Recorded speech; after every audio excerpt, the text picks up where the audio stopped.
right, guys, we are back in the Endless Endeavor studio, and today we're doing another solo cast. A weird thing about my podcast journey is that I find myself really opening up and giving the audience transparency on what's going on behind the curtains in my life. And I was thinking about that this morning because, if you listen to a lot of other podcasts, and I don't consume a lot of podcasts anymore because I just simply don't have time. But when I commuted a lot, when I was a police officer, when I was a deputy in Los Angeles in particular, I consumed a lot of podcasts. And a lot of interesting people, a lot of interesting topics, a lot of interesting discussions. But it seems like a lot of times the host kind of has reservations about going into their real life.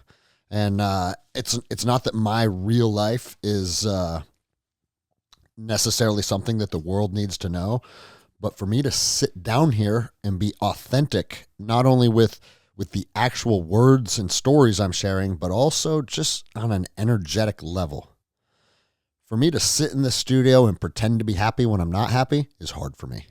For me to sit in this studio and feel the throes of depression and the struggles of my personal life and just kind of push those on the back burner and be like, listen up, guys. This is what we're going to do. We need to wake up and we need to be motivated. We need to fucking stand in front of the red light panel and jump into your cold plunge because that's how we start our day. Like, trust me, guys, if you're on this journey with me, the Endless Endeavor is coming up on fucking 4.5 years.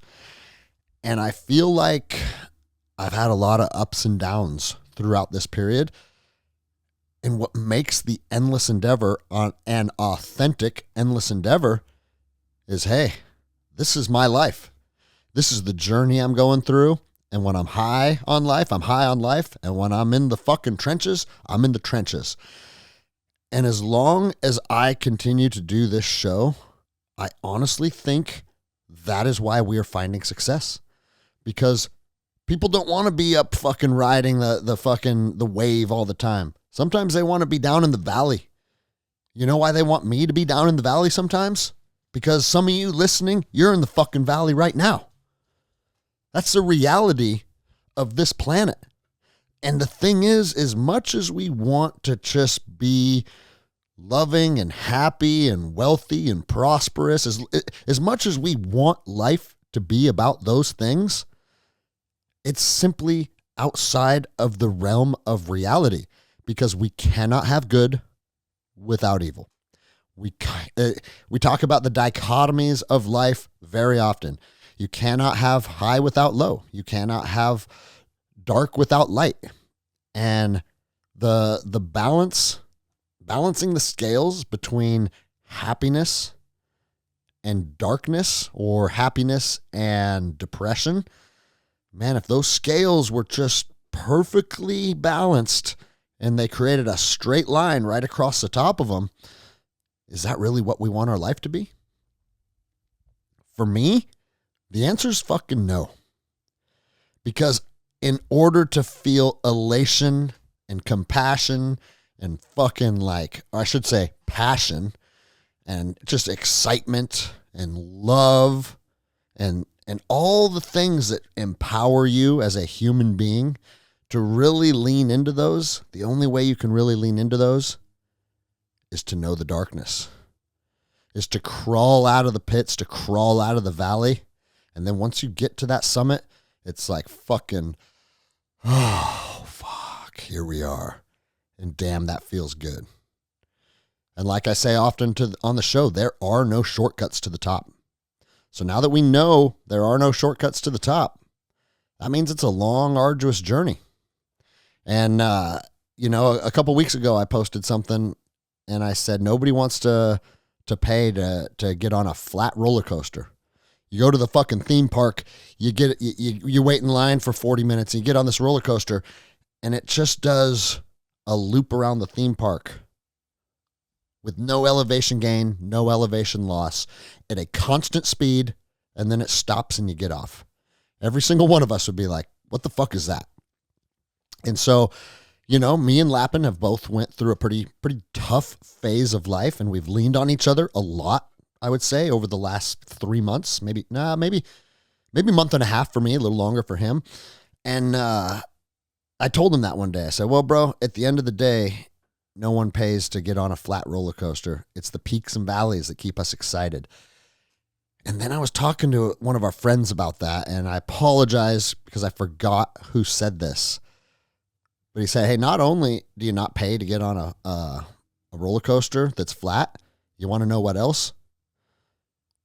When you're at the summit and you've climbed your way, you're at the very top, what is one of the most exciting aspects of the ride is when you're plummeting back down to the fucking bottom. And you hit the bottom and whoosh, and that centrifugal force just hits you, and you're at now we're down in the valley. We fell down to the pits, and then we start climbing back up. And that fucking hit me, because it's like, wow. Bro, you are absolutely, you're seeing something from my analogy that I completely missed myself. And that is exactly that. Man, when things are fucking good, and you go over the cliff and the wheels fall off, man, it's scary. But even though it's scary, it makes you feel alive again. It makes you feel emotions that you haven't felt in a while. And it brings you back into reality. And I'm here to tell you guys, I think I needed to be brought back into reality.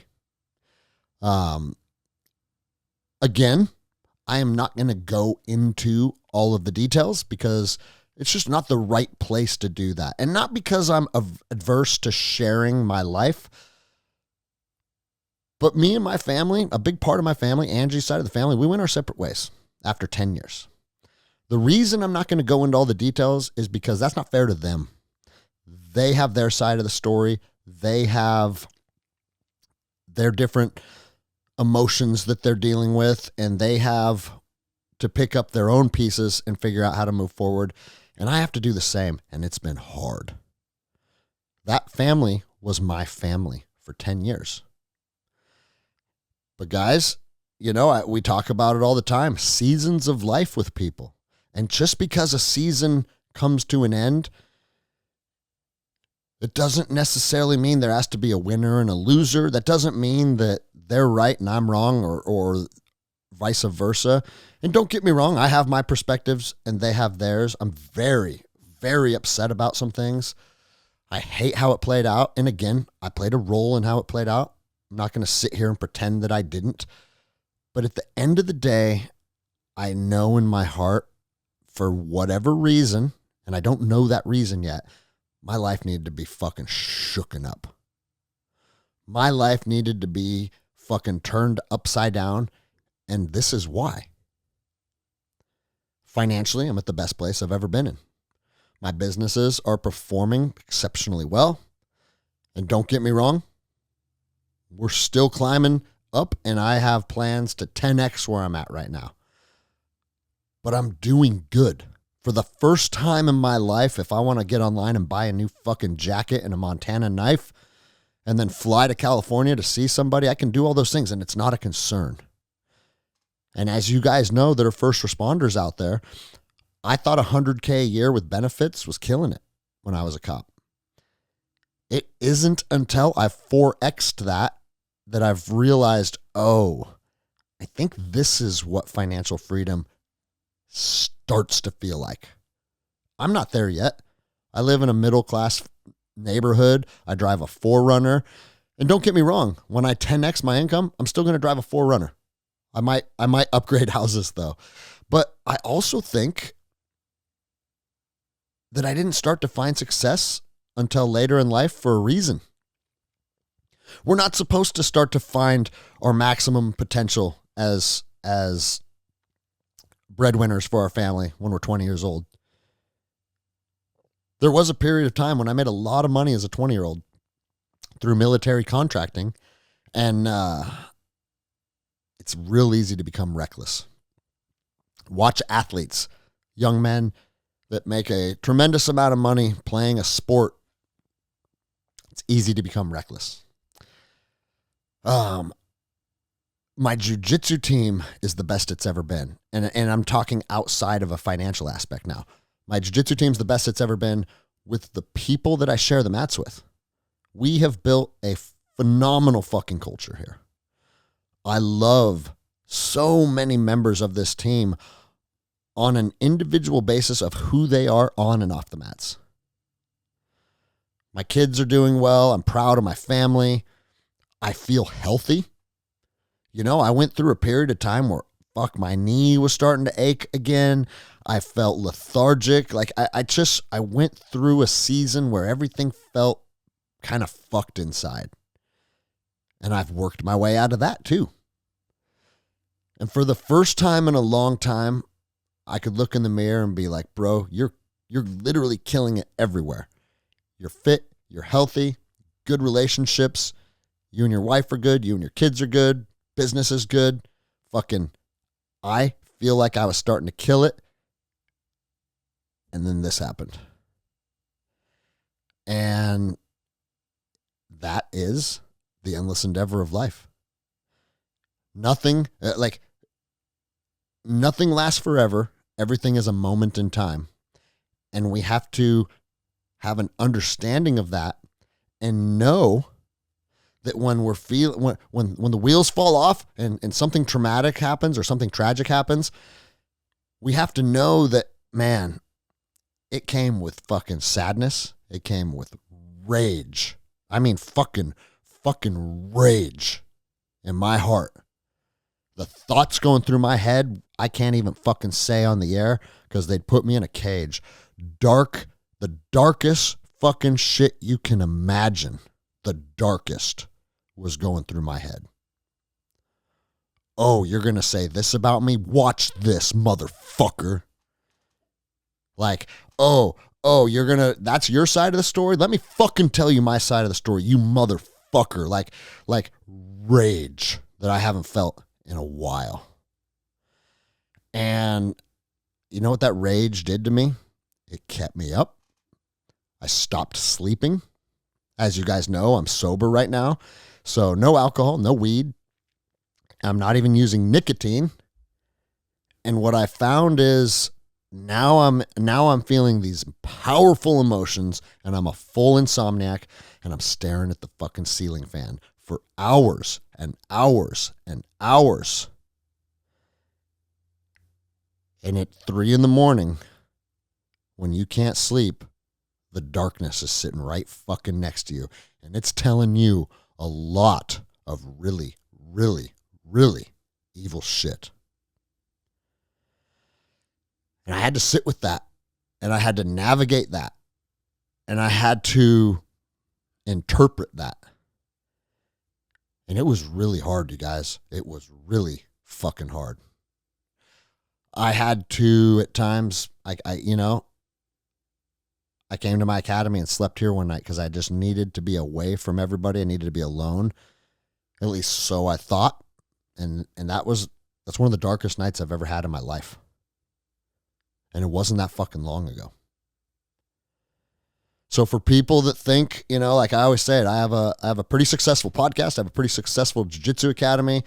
And I grew a social media platform of 115,000 people. Like, people think because you've done a couple fucking things like that. Like, I have people say to me, like, dude, I can't believe I'm meeting a famous person.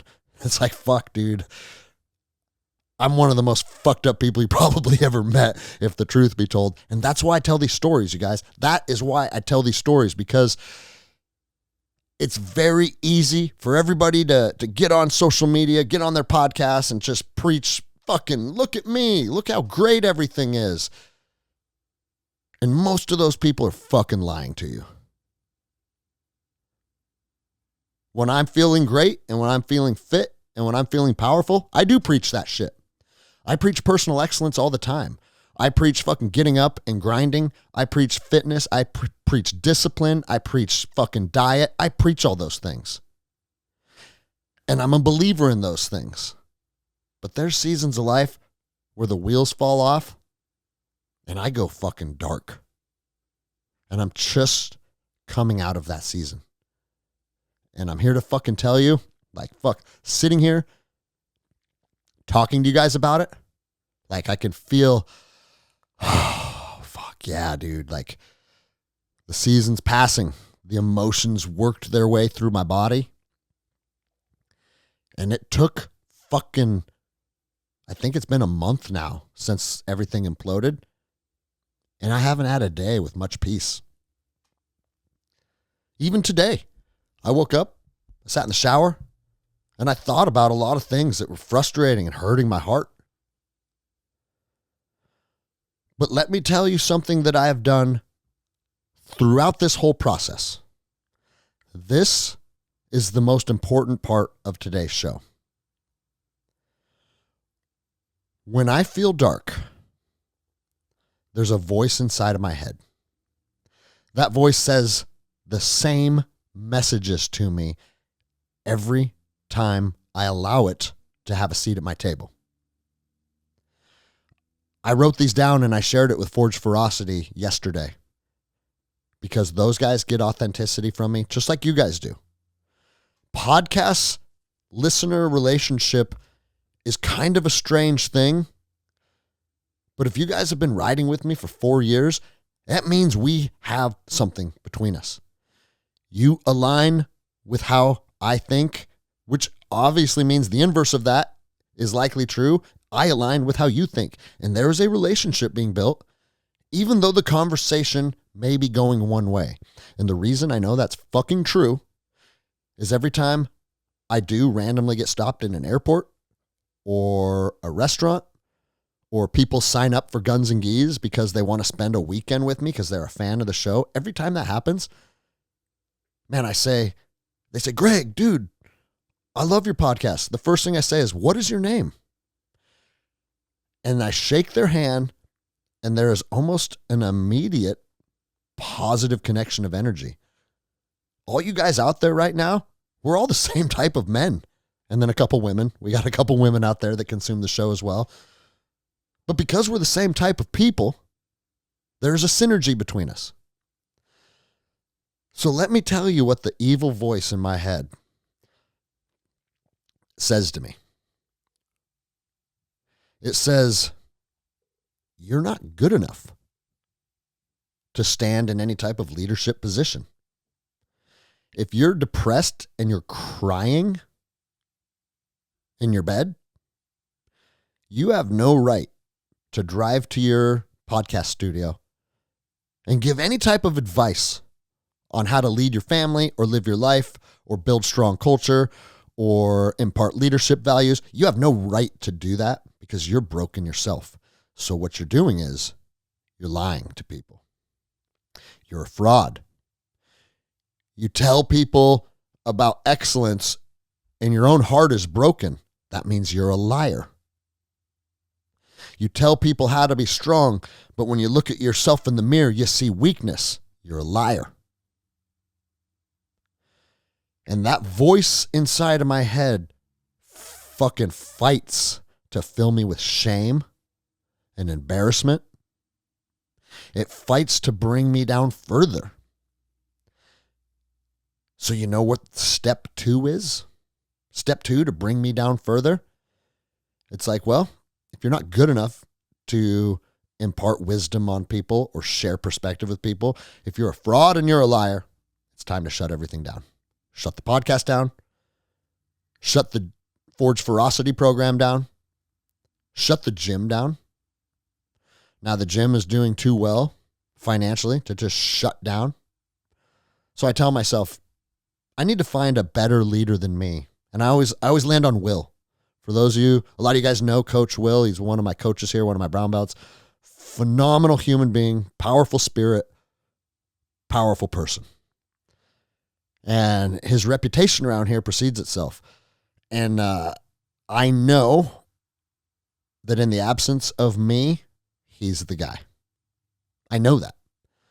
If I get killed in a fucking car crash tomorrow, Will lead electric jiu-jitsu moving forward. I know that. So then I tell myself, he actually deserves it more than you. He would actually be better at it than you. If you're a liar and you're a fraud, you need to shut everything down. And you need to fucking recluse and you need to figure your own shit out because you're a broken man. So if I need to that's step 3, disappear.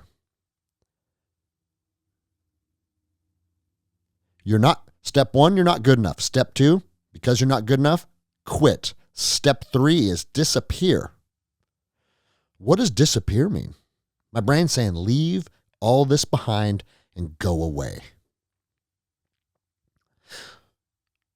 Do I buy my sailboat, get on my boat, and just fucking disappear?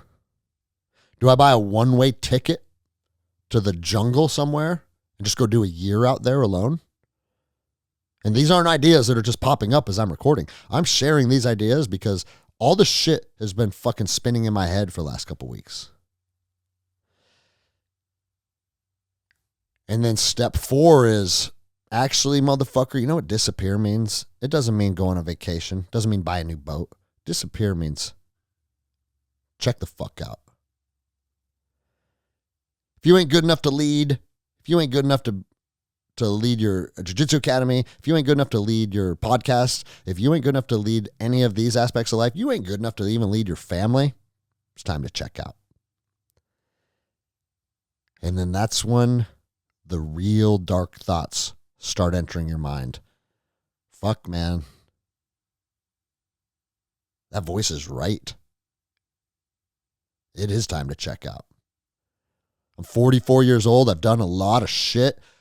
I built this trajectory. I created all these things, and it's still not working out. It's probably not going to.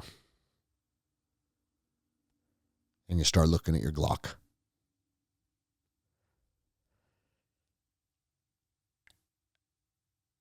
And it starts to feel appealing to you. And for me, it starts to feel appealing for 2 different reasons. One reason is this.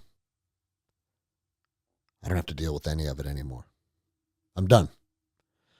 All of the drama, all the voice in my head saying all this shit, the members of my family that I felt like they abandoned me, all the things that are bringing me down, I don't have to fucking deal with it anymore. And then the other side of it is, it's the ultimate fuck you. All you people that wanted to fucking say this or that, all these people that wanted to fucking try and act like I'm the bad guy, all these people, like, ultimate fuck you. Look what you did, and now sit with it. And the darkness in your head literally guides you down this path, telling you all of these different things, leading you to a conclusion where the ultimate victory is checking out to tell the people you love the most, go fuck yourself.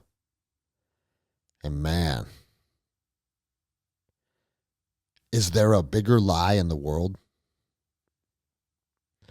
So shout out to Joshua Dukes. Joshua and I have not known each other a tremendously long amount of time, but he has brought a value to my life that I can't even begin to articulate. And he called me. He had checked in with me. And we're going to get back to checking in next because that's a whole other topic. But he recently went through some shit himself. And he went to, I don't know if you would call it a retreat, but he went to we'll call it a retreat for lack of a better word, where they talk about all these things. They talk about growth. They talk about healing. But in part of that, they talk about facing the darkness. And here's the crazy thing. I had already written my list out of what the darkness tells me. When he was there, they said, write the list out of what the darkness says to you.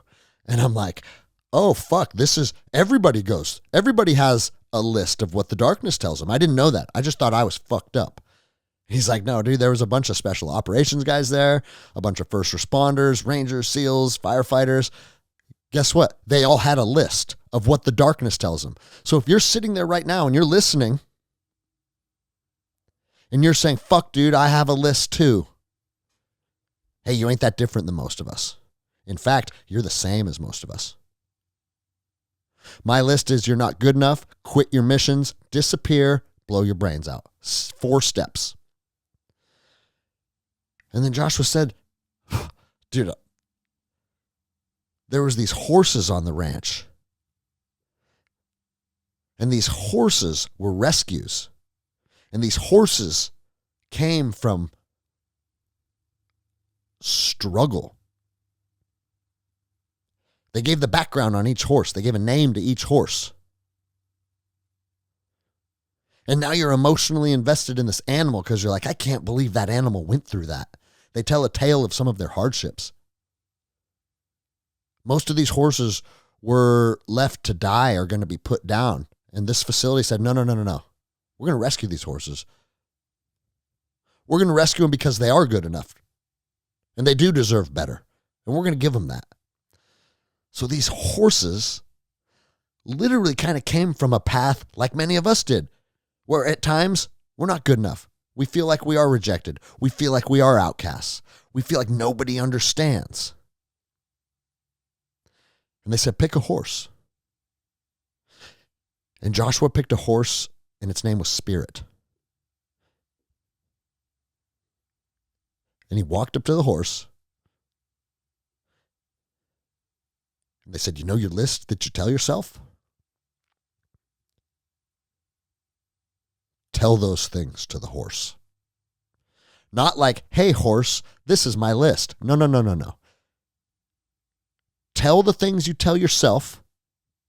Speak those things you speak to yourself. Speak it at that horse. Tell that horse you're not good enough. Tell that horse you need to disappear. Tell that horse you don't deserve to live. He said he couldn't. He couldn't even speak those words. It wasn't even another human being. It was another entity, though. It was another life. And the moral of the story is, we tell ourselves the meanest, most incapacitating shit that we can think of. The most vile, evil, incapacitating shit that your brain can come up with. We speak that to ourselves as truth. And we can't even say those words to an animal. You know why? Because nothing deserves to hear those words. No man or beast deserves to hear, you're not good enough. You need to quit. You need to disappear. You don't deserve to live. Man, just reliving, talking to Joshua and hearing that story, I'm feeling the heaviness again. And then Joshua said to me, your list, what would you do if a man came up to your daughter and spoke your list to her? What if one of your daughter's teachers told your daughter, you're not good enough? You should quit your current missions. You should disappear and you should kill yourself. Can you imagine? You guys fucking think you've heard Crazy Anderson on the show before? If I found out a man uttered those 4 words to my daughter, it would probably be his last day on planet Earth. Yet we tell ourselves those things on a regular basis. Guys, the voice of lies in our head ensures failure, period. The voice of evil ensures that you will lose. You can call it Satan. You can call it the devil. I look at it as a negative energy force, which guess what? They're probably one and the same. You know, we all attach these different ideas of what they are. We're probably all landing on the same thing. They want us to be a weak, compromised, failing version of ourselves. Because if evil can win, You never get to shine. You never get to become you. You never get to prosper. You never get to enrich the lives of other people. And guys, it's the ripple effect of when we do good. It's the ripple effect of that evil wants to stop. Because evil wants us all in a low vibration. Evil wants us stuck in our lowest version of ourselves. And ultimately, evil wants you to disappear, because that is the ultimate way to make sure that you don't shine light on other people. And it's a battle for the ages. And it's ongoing. And I know that it's true because I've just been walking through it again. And evil has pulled up and taken a seat at my table right next to me and tried to diminish who I am. If evil wins, there is no ripple effect.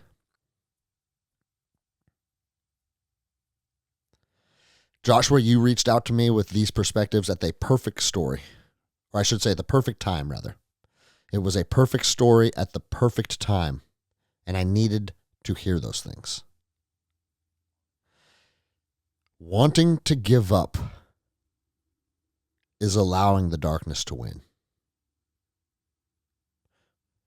We can't do that. We simply cannot do that.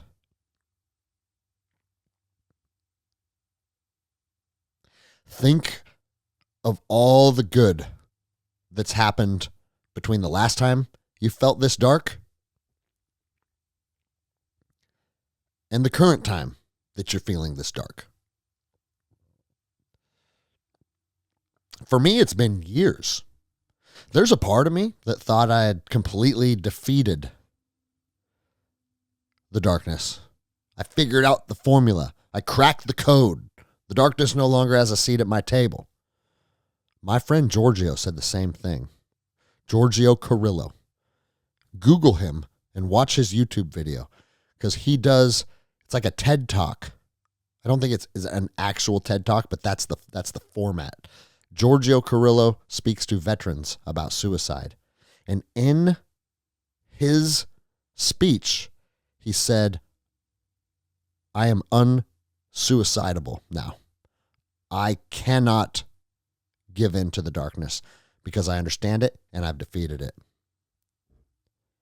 And Giorgio shot himself a couple months ago. So it's easy to believe when things are good that we have defeated that darkness. But when something really tragic happens, it can fucking pull right back up and it can sit right next to you again. That is why it's important to talk about these things. That is why these episodes are necessary. Because a lot of strong men out there, they think feeling these things is a sign of weakness.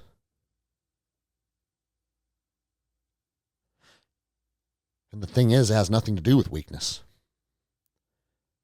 We don't get a say when evil comes and sits at our table and starts telling us these things. But we do get a say in how we respond to it. My response was this. Even though you're not good enough, and even though you want to quit everything, step 1 and step 2 worked their way into my brain as fact. But I never moved past step 2 because I said at the end of the day, even though I feel all these things, I got people relying on me. I have a commitment to people. I have a commitment to my gym. I have a commitment to Forge Ferocity. I have a commitment to my podcast. And if I quit my fucking podcast because evil's trying to tell me to check out, then the evil wins. One day I will quit this podcast. And I want to quit this podcast from a place of power and love and saying, you know what? It's on to another chapter. But I ain't going out like that.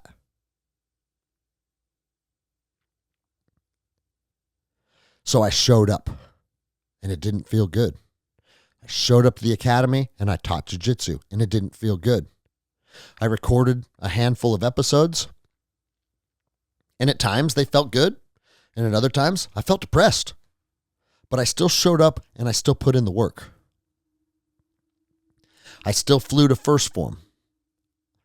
and podcasted with Andy Frisella because we had scheduled that. I still went down to Utah and did Guns and Geese because people were counting on me, and I scheduled that. And here's the deal, though, guys. Even though I went and did those things, I didn't go down there and put on a show. That doesn't mean that I didn't put some of my personal problems on the back burner to focus on other people and other people's missions and other people's weekends and the things that they are investing in themselves to become better at. I'm there for you guys. So I did shelve some of my stuff, but I didn't put a mask on and pretend to be someone I'm not. And at the end of Guns and Geese, you can see it on my Instagram. I told everybody, guys, I'm in a bad way, and this has been a tough season for me. And sharing this weekend with you guys actually brought me joy and brought me some peace. You're not the only ones out there hurting. I'm hurting too. So thank you. Thank you for being a part of my healing journey through this. Guys, for lack of a better term, it's like a divorce. When you lose half your family, man, that's a really, really dark place to arrive at. But you got to keep showing up. You got to keep putting one foot in front of the other, and you have to continue to A, follow through on the commitments you made, and B, continue to do the things that bring you joy and help the people in your life. Because at the end of the day, that is what our mission is. Enrich the lives of people around us. Both Utah and St. Louis proved to be massively beneficial to me. Here again, doors are opening, connections with people, opportunities arising. I didn't feel like doing any of it, but I did all of it. And my last day at First Form, Sal Frisella pulls me aside. Sal is a powerful man. He says, Greg, how's life going? And I know he asked me that because he could sense it. We are not best friends, but when I'm around Sal, there's a synergy. And he literally said, I've known you long enough to know something's up. And he goes, bro, give it to me. Literally, fucking give it to me. This is how I operate. Tell me what's going on. And I gave it to him. And he said, listen, Greg, this is my advice. And I think it's great advice because not only is he a powerful man, his energy is powerful, his words are powerful, but the proof is in the pudding. He's become very successful at what he does. And First Form isn't successful because they're screaming freedom drink tastes yummy and they have good protein powders. And speaking of screaming freedom, we're going to do this again. There we go. That is not an ad. That's just me consuming a delicious screaming freedom energy drink.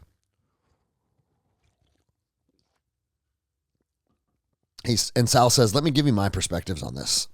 He goes, I'm very different than Andy. Andy is a very, he wears his emotions outwardly. If Andy's fired up, you know he's fired up. If Andy's sad, you know he's sad. If Andy's happy, you know he's happy. And that's what makes Andy fucking rad. And I love Andy for that. He goes, but the thing is, we process things very differently. And he said, when I'm going through an emotional struggle, I take a business model that has worked very well for us and I apply it to my personal life. And he said, with everything that's going on with your family right now, look down the road 5 years from now. Think about the year 2029 and where do you want to be with these people? What do you want ideally, what would you want the relationships to look like? If you could just map out, hey, you know what? I'd like to have reconciliation with this person. This person might be better off if we continue to go our separate ways. And literally map out what you would like your future to look like with all of these people that you're in conflict with. Map out where you would want it to be 5 years from today. And this is why this is magical. Because if I map it out and then I do basically backwards planning, that takes all the emotion out of it. There is no emotion in thinking, well, this person is someone that's brought me a lot of joy and love. And if in 5 years I want to still have a relationship with them, what would it entail to potentially rekindle that flame or reach out to that person or maybe let that person know that, hey, I have a vision for you and I to one day reconnect or whatever it may be, whatever you map out in your head, now backwards plan. Well, if you want to rekindle this relationship, but you don't care about rekindling that relationship, maybe this person deserves a handwritten letter explaining your circumstances. Maybe this person, you're not ready to speak to them because you're not quite sure where you want to land with them. And you need more time to process and kind of come to that decision. And then what's the best way to take that relationship to where you think it's best suited? And it was like, fuck, man. And I tell you, that helped me. And I came to a conclusion on 2 people that I want to build a path to be reconnected with. And the other people, for now, I don't think that I need to. That doesn't mean it's an impossibility. That doesn't mean that I won't fucking let that happen or I need that to happen. It's none of that stuff. It's as I sit and ruminate on it right now, I think this path forward serves me best. And all of a sudden, Sal helped me take a model that he applies to business and apply it to my family. And you can just kind of sit there in an unemotional state and say, okay, yeah, I see what you're saying. I see this. I see that. And now I'm focusing on a long-term path to success as opposed to what? Being caught up in the storm of now. Because the storm of now is nothing but emotion. It's guilt. It's shame. It's wanting conflict. Man, I've wanted fucking conflict lately. I have wanted fucking conflict. Because I thrive in chaos. So when chaos finds me, I want to stir it up and fucking exasperate that chaos. I want to go throw rocks at the hornet's nest. That's me, man.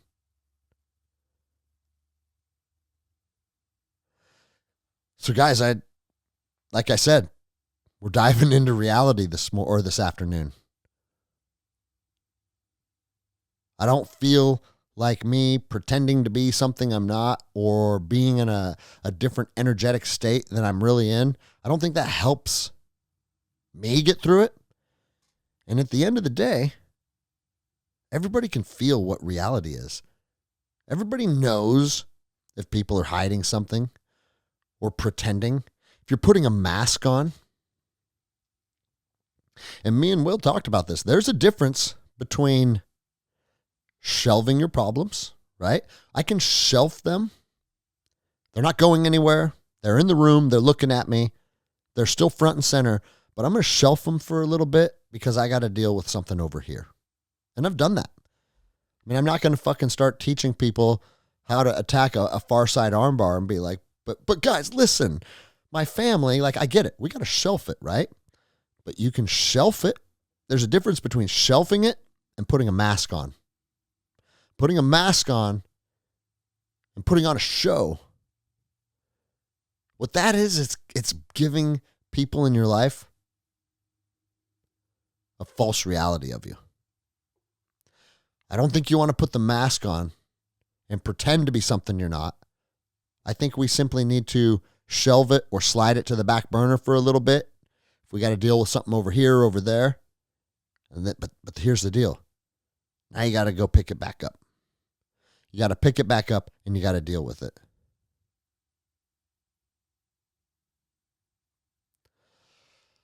So, fucking kind of a crazy episode, huh? Um, the other things that I wanted to briefly talk about before we wrap this up, relatively short episode, but I think it's important because, man, a lot of people go through these seasons. In fact, I think everybody goes through these seasons. And some people admit it, and then other people are full of shit. But if you do some of the things we talked about, it helps apply logic to the situation as opposed to leaning in with more emotion.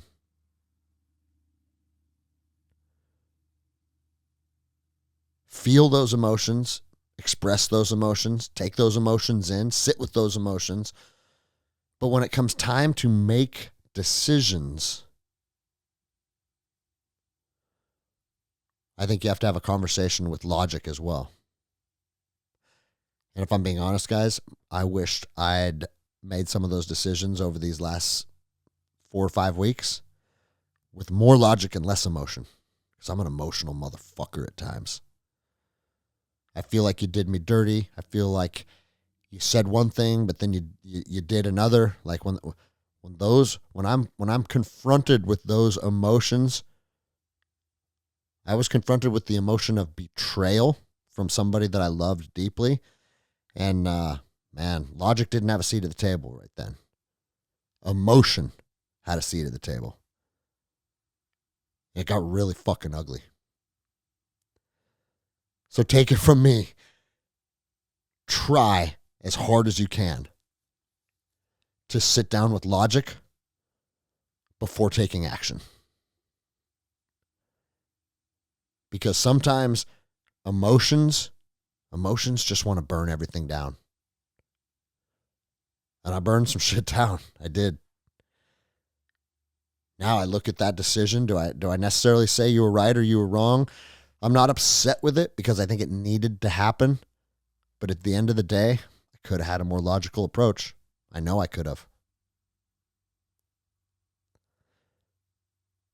So try and be intentional. Try and be strong.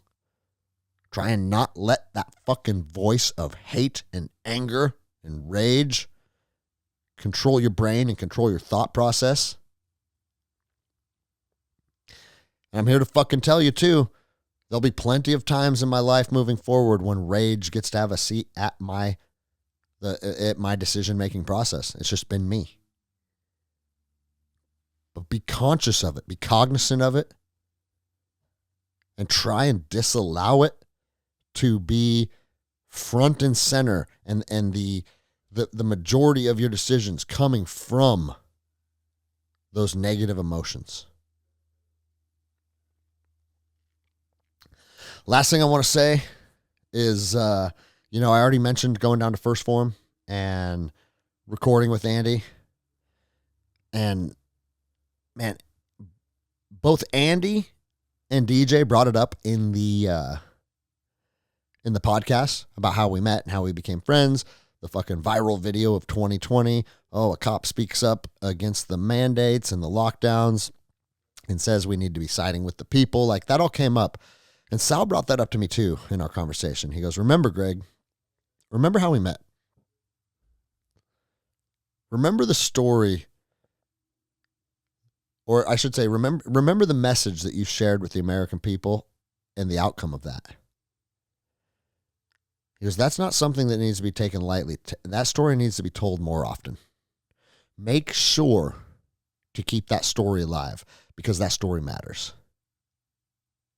And if you're listening to this show, you probably already know the story.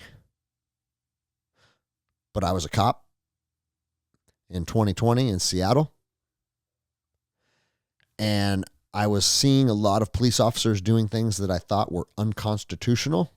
And I felt duty bound to speak out against it.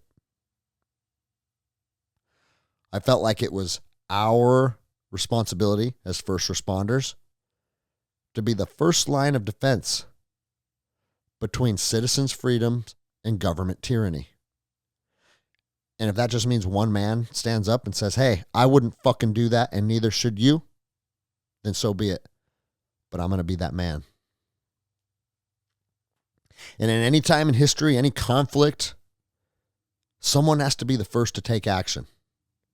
And you don't always have to wait for that person to be someone else. Sometimes that fucking person can be you. And if you're ever called to be that person, there's a reason for that. Step into that discomfort, lean into that discomfort, and be the person that is willing to fight for change, even if it costs you everything. Because when you lose so much, when you're standing in alignment with your truth, the back end of that will be success. The back end of that will be connection with the right people. The back end of that will inevitably enrich your life in a capacity that you can't understand when you're in the moment. You know, for all you motherfuckers out there that used to say like, oh, well, you know, he just did that because he knew that it would lead to this, and then he'd get a GoFundMe, and then he'd get to go on all these podcasts. It's like, no. You're full of shit, and that's the story you tell yourself because you didn't have the courage to do it. If you knew that was the truth, oh, you can speak up and push back, and a bunch of cool shit's going to happen. This guy's going to open a jiu-jitsu academy, and everything's going to be great. Like, every single cop in America would have been fighting to be the first one to do it. The reason the message had power is because I didn't know what the other side of that looked like. I had no idea where my life would go. I just knew it had to be said. And it was the ultimate vulnerability. And it's the courage to be vulnerable. And so I posted this morning on my Instagram, and it said, it's a book called Dare to Lead. And a sentence kind of hopped out at me. And it said, the courage to be vulnerable is not about winning or losing. It's about the courage to show up when you can't predict or control the outcome. Think about that, guys. That's the truth. You cannot predict or control the outcome in a lot of aspects of life. But as long as you show up and you speak your truth and you navigate through the storm in the capacity that you think is the most honorable and courageous, the outcome can only be good for you. Even if it does come with hardship, even if it does come with fucking death, you get to live a life and look back on who you were, being courageous, living your truth, speaking for what you believe, and standing up for the values that you believe men should be standing up for. No one else is going to do it for you. That's why the podcast slogan is, no one's coming to save you. Remember, that is applicable to every single aspect of our life. Your business, your relationship, your fitness.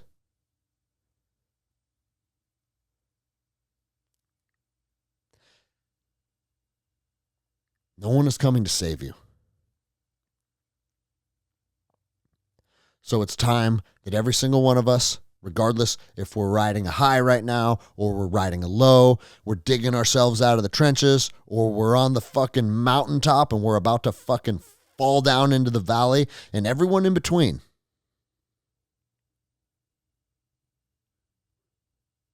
Continue putting one foot in front of the other. Continue doing what we know to be necessary, true, and just. And there is no loss in that journey. Appreciate you guys. Heavy episode for me. That's life at the Endless Endeavor sometimes. I'll be back next week with guests, hopefully shooting the shit, having a little more fun. But hey, this is part of it. This is what we do, and this is who we are.